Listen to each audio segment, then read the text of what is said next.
Hello students, today we are going to discuss fourth colligative property, which is osmotic pressure.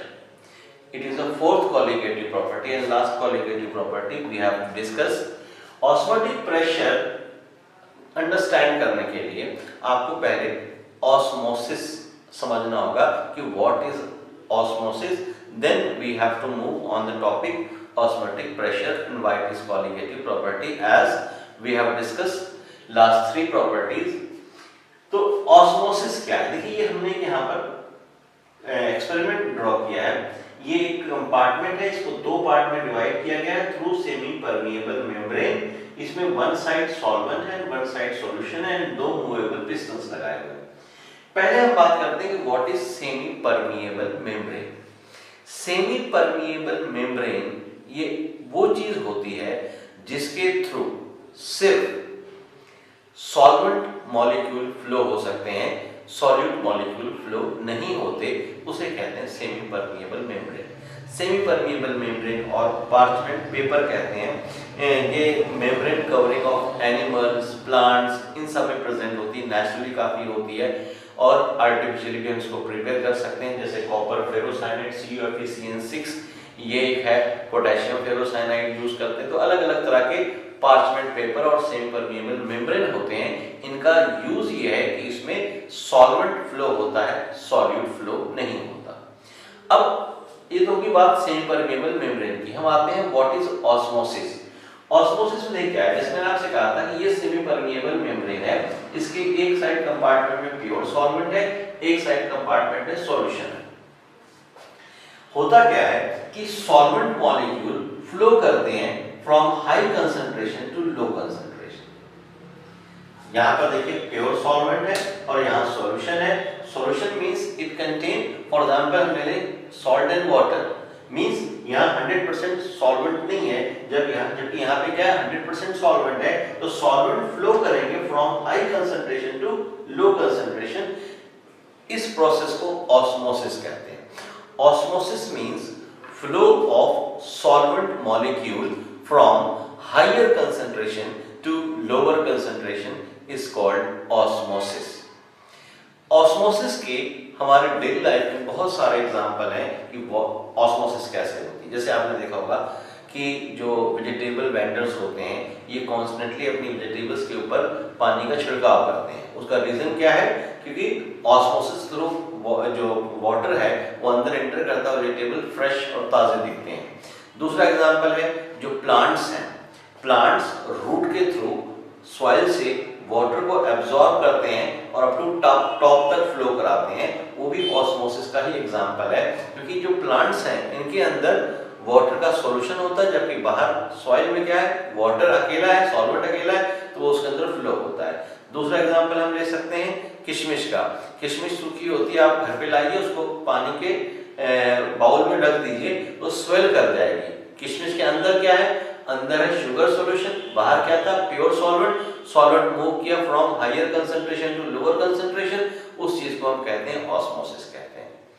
Osmosis जो है इसके बड़े सारे मतलब यूजेस हैं, बड़े सारे एग्जांपल्स हैं, आप यूज के मतलब जो है स्टडी कर सकते हैं। तो सिंपली आपको यहाँ पर क्या याद रखना है, osmosis means flow of solvent from higher concentration to lower concentration or from pure solvent to the solution.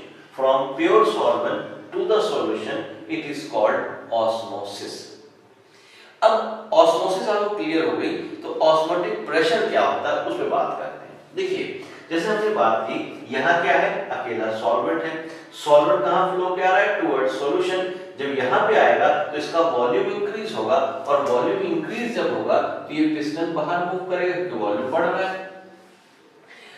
हमने इस पर इतना प्रेशर अप्लाई करना है कि इसका जो वॉल्यूम है वो इंक्रीज ना होने पाए। इस पर हमने प्रेशर अप्लाई करना है कि वॉल्यूम इंक्रीज ना होने पाए। उस प्रोसेस को या उस प्रेशर को ऑस्मोटिक प्रेशर कहते हैं। अब डेफिनेशन वाइज अगर बात करें तो क्या हुआ, pressure applied to prevent the flow of solvent from higher concentration to lower concentration. Pressure applied to prevent the flow of solvent from higher concentration to lower concentration and osmotic pressure is represented by pi. पाई से represent करते हैं।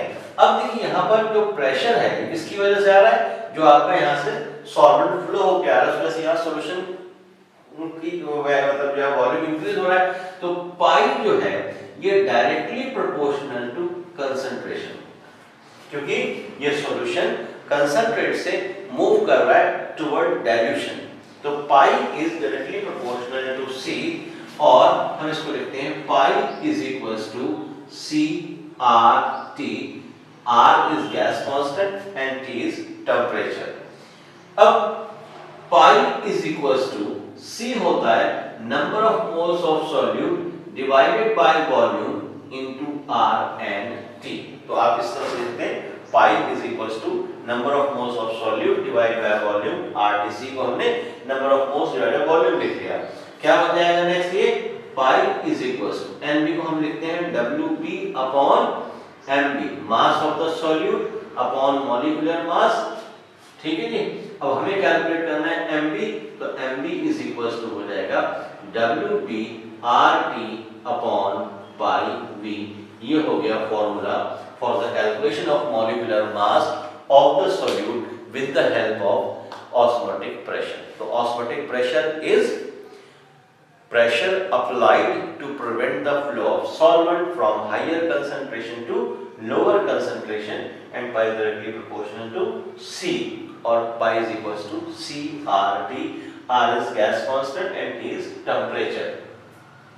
अब why it is a colligative property? It is a colligative property because it depends on the concentration. Concentration पर depend कर रही है, इसको हम क्या कहेंगे, कॉलिगेटिव प्रॉपर्टी कहेंगे, जैसे हम पहले बात कर चुके हैं। Concentration means number of moles of solute पर, तो कॉलिगेटिव प्रॉपर्टीज क्या थी? Colligative properties are those properties which depends on the number of moles of solute, not on the nature of the solute. तो हमने जो लास्ट 4 कॉलिगेटिव प्रॉपर्टी डिस्कस की हैं, first की थी हमने relative lowering in vapor pressure, second की थी depression in freezing point, third थी elevation in boiling point, and fourth is osmotic pressure। osmotic pressure जो है उसका ये केस था, तो आप इजीली मतलब जो है समझ सकते हैं what is osmotic pressure and how it is calculated। osmotic pressure जो है इसका यूज हम करते हैं एक जैसे इंटरवेनियस इंजेक्शन होते हैं। जो इंटरवेनियस इंजेक्शन होते हैं उसमें NaCl की जो स्लाइन जिसे हम कहते हैं स्लाइन का यूज किया जाता है, उस स्लाइन में या स्लाइन ड्रिप जो होती है उसमें NaCl की कंसंट्रेशन होती है। देखिए NaCl की कंसंट्रेशन को कांस्टेंट रखना होता है। एक चीज है इसमें और देखिए, अगर जो है दो सॉल्यूशन है और उन दोनों का ऑस्मोटिक प्रेशर सेम है, pi A is equals to pi B, तो इस तरह के सॉल्यूशन को आइसोटोनिक सॉल्यूशन कहते हैं। आइसोटोनिक सॉल्यूशन कहते हैं। तो आइसोटोनिक सॉल्यूशन क्या होंगे? आर दो solution which have same osmotic pressure are called isotonic solution.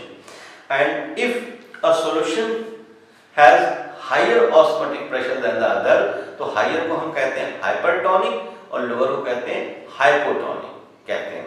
जैसे मैं आपसे कह रहा था अभी कि जो इंटरवेनियस स्लाइन ड्रिप होती है उसमें NaCl की कंसंट्रेशन हमें 0.91% रखनी होती है। If concentration of NaCl is 0.91%, then the solution is isotonic to human blood. Then the solution of NaCl is isotonic to the human blood, और उस केस में सॉल्यूशन जो है मतलब जो हमारे RBCs हैं न स्वेल करेंगे न श्रिंक करेंगे।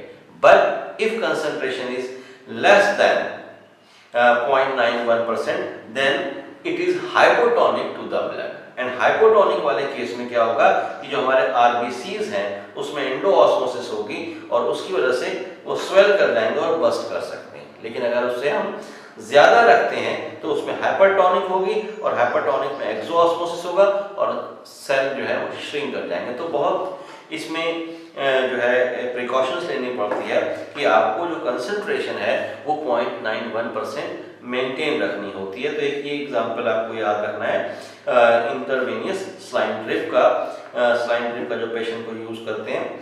उसके बाद एक इसमें होती है रिवर्स ऑस्मोसिस। रिवर्स ऑस्मोसिस का मतलब ये होता है, देखिए कि अगर हम प्रेशर, ऑस्मोटिक प्रेशर मैंने क्या कहा आपसे कि pressure apply to prevent the flow, मतलब आपको फ्लो रोकना है। लेकिन अगर हम प्रेशर, ऑस्मोटिक प्रेशर ज्यादा अप्लाई कर दें, उस केस में क्या होगा कि यहाँ जो सॉल्वेंट है वो मूव करना शुरू हो जाएंगे टुवर्ड प्योर सॉल्वेंट, मतलब low concentration to high move करना शुरू कर जाएंगे। This is called reverse osmosis कहते हैं। आप सभी घरों में, सबके घरों में यूज आजकल हम करते हैं RO system. RO is actually reverse osmosis, जो हम वाटर को प्यूरिफाई के लिए यूज करते हैं, उसमें सॉल्ट्स वगैरह को सेपरेट करने का काम यूज करते हैं। या जो सी वाटर से सॉल्ट की होती है, मैन्युफैक्चरिंग होती है, प्रिपरेशन होती है, वो भी रिवर्स ऑस्मोसिस का ही एग्जांपल है। तो रिवर्स ऑस्मोसिस का मतलब हुआ if pressure is more than the osmotic pressure, then solvent molecule move from low concentration to high concentration. This is called reverse osmosis. अच्छा, ये जो इक्वेशन है pi is equal to CRT वाला, ये हमें वैन हाफ ने दिया था, इसको इसलिए हम क्या कहते हैं, वैन हाफ इक्वेशन भी कहते हैं।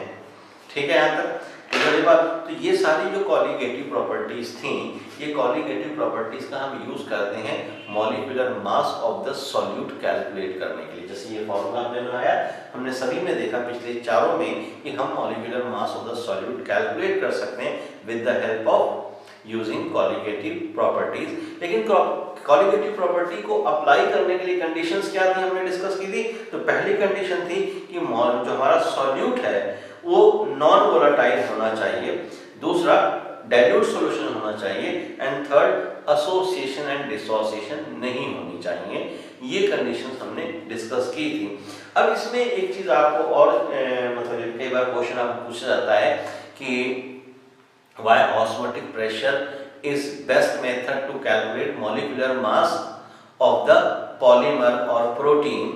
तो उसका रीजन ये है कि molecular mass तो हम सभी मेथड से कैलकुलेट कर सकते हैं, but in case of macromolecule like protein, osmotic pressure is the best method to calculate molecular mass of the protein। उसका रीजन ये है कि अगर हम एलिवेशन इन बॉइलिंग पॉइंट का यूज करते हैं तो उसमें आप टेम्परेचर इंक्रीज करेंगे। भाई एलिवेशन इन बॉइलिंग पॉइंट है, और टेम्परेचर इंक्रीज करने से क्या होगा कि जो डीनेचुरेशन है बायोलॉजिकल पॉलीमर्स की वो होती है, इसलिए एलिवेशन इन बॉइलिंग पॉइंट हम उस केस में यूज नहीं कर सकते। और दूसरा एलिवेशन बॉइलिंग पॉइंट या डिप्रेशन फ्रीजिंग पॉइंट जो है, इसमें स्मॉल वैल्यूज आती हैं और उसकी वजह से भी हम इन प्रॉपर्टीज को यूज नहीं करते हैं पॉलीमर का मॉलिक्यूलर मास कैलकुलेट करने के लिए। बहुत लो वैल्यू तक ऑस्मोटिक प्रेशर, मतलब 10⁻³ एटमॉस्फेयर तक हम ऑस्मोटिक प्रेशर कैलकुलेट कर सकते हैं। इस वजह से in case of polymers we have used osmotic pressure to calculate the molecular mass of the polymer or protein। तो ये चीजें थी सारी आपकी related to osmotic pressure. Next हम मूव करेंगे कैलकुलेशन और न्यूमेरिकल जो है based on osmotic pressure.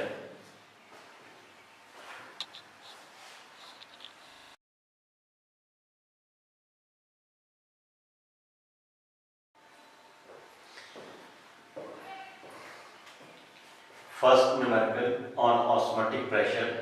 At 300 Kelvin, 36 gram of glucose present in a liter of its solution has an osmotic pressure of 4.98 bar. If the osmotic pressure of the solution is 1.52 bar at the same temperature, what would be its concentration? Means there are two cases. First is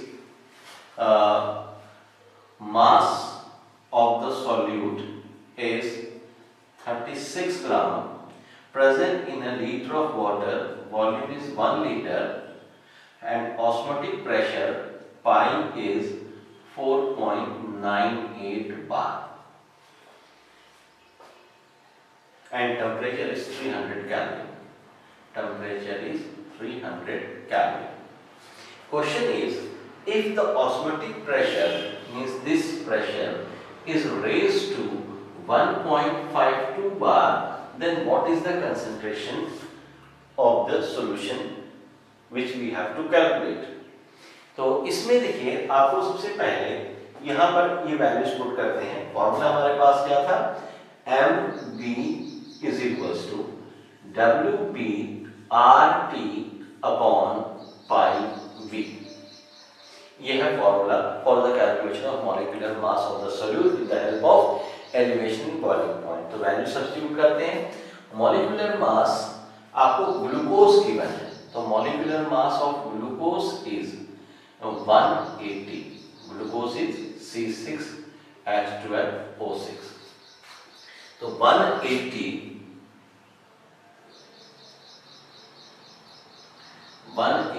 is equals to WB is 36, R as such रखते हैं, T as such रखते हैं, same temperature का है। Pi in this case is 4.98 and volume is 1. This is equation number 1. In case of second, molecular mass again same 180, WB कुछ हमें calculate करना है, R and T सेम होंगे, and pressure becomes 1.52 and volume is again same, equation number 2। ठीक है जी, दोनों को equate कर देते हैं। दोनों को इक्वेट करेंगे, ये भी 180 ये भी 180 इक्वल हो जाएगा, तो क्या आ जाएगा, WBRT divide by 1.52 is equals to 36 RT divide by 4.98।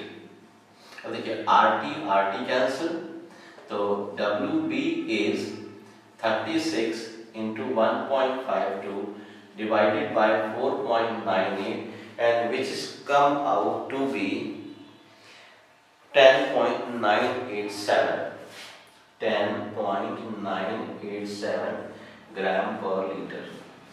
तो concentration comes out to be 10.987 grams per liter। Very easy numerical, simple चीजें हैं, वैल्यू सब्स्टिट्यूट करनी है, कैलकुलेट करना है। देखिए इसमें न्यूमेरिकल इस चैप्टर में जैसे मैंने पहले भी कहा था आपसे कि ज़्यादा है और इजी है, और पेपर में भी एक न्यूमेरिकल इस टॉपिक या इस चैप्टर से होता है। नॉर्मली 1 और 2 भी न्यूमेरिकल हो सकते हैं, बट ये है कि ऑन कॉलिगेटिव प्रॉपर्टीज 1 न्यूमेरिकल जो है नॉर्मली होता ही है पेपर में बोर्ड के, तो इसलिए बहुत जरूरी है कि आपको आना चाहिए न्यूमेरिकल क्या है, और इजी भी है, बहुत डिफिकल्ट नहीं है, इजीली सिंप्लीफाई हो सकते हैं। तो then we go on numerical number 2।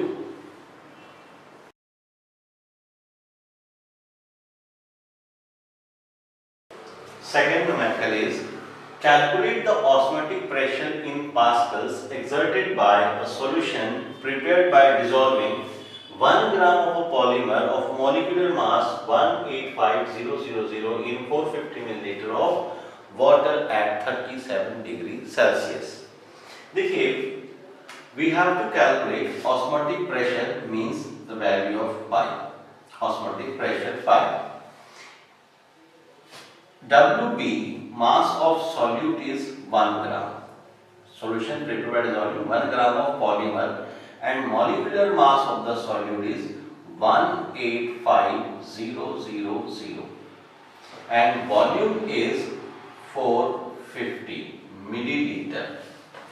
Volume in case of osmotic pressure is always taken in liter because the value of R is 0.0821, then volume is divided by 1450 divided by 1000 and it is in liter, and value of R 0.0821।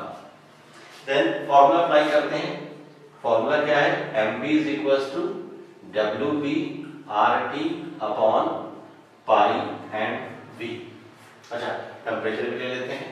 Temperature is 37 plus 273, it is 7 plus 3 0, 7 plus 3 0 1, 310 Kelvin। Temperature is 310 Kelvin। तो molecular हमें निकालना है, pi is equals to WB is 1 gram, R is 0.0821 and temperature is 310 divided by molecular mass is 185,000 into volume is 450 divided by 1000. ठीक है जी, तो ये 3 0, ये 3 0 के साथ कैंसिल हो गया, दिस 1 0 ये किसके साथ कैंसिल हो गया, तो पाई इज इक्वल टू आपके पास आ गया 0.0821 into 31 divided by 185 into 45, and this come out to be 3.057 10 to the power minus 4 atmosphere. But in question calculate the osmotic pressure in Pascal. तो पास्कल में कैलकुलेट करने के लिए 3.057 10 to the power minus 4 इस value को 101 in 325 इसे multiply कर देंगे तो ये कन्वर्ट हो जाएगा पास्कल में, और ये वैल्यू आ रही है आपकी टोटल कैलकुलेट करा 30.976 पास्कल। ये आपका आ गया आंसर ऑन ऑस्मोटिक प्रेशर। तो इस तरह से बहुत इजी न्यूमेरिकल्स है, सिंपली आप निकाल सकते हैं, चीज़ें बस आपको क्लियर होनी चाहिए।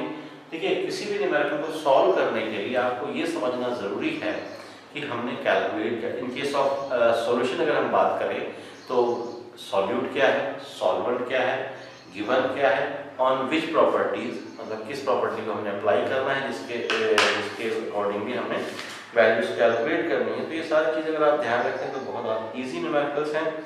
ठीक है, तो ये आपकी 4 प्रॉपर्टीज, कॉलिगेटिव प्रॉपर्टीज कैलकुलेट हमने कर ली। इन चारों प्रॉपर्टीज में कुछ चीज़ें हैं जो हमने यूज़ नहीं की, जिसको हम नेक्स्ट टॉपिक में स्टडी करेंगे। जैसे हमने यहाँ पर कंसीडर किया था कि solute particles should not be associated और डिसोसिएटेड, बट क्या हर केस में ऐसा पॉसिबल है? अगर आप सॉल्ट को वाटर में डिसॉल्व करते हैं तो डिसोसिएट तो करेगा ही करेगा। अगर आप कुछ ऐसे सब्सटेंस हैं जिनको सॉल्यूट यूज़ करते हैं तो एसोसिएट भी होंगे। तो अगर एसोसिएट और डिसोसिएट होते हैं तो क्या इफेक्ट पड़ता है, वो हमने इसके नेक्स्ट एंड लास्ट टॉपिक में डिस्कस करना है। इस चैप्टर का लास्ट टॉपिक जो है वो हमने abnormal molar mass and then how we calculate using abnormal molecular mass, ये सारी प्रॉपर्टीज कैलकुलेट कैसे होंगी वो देखेंगे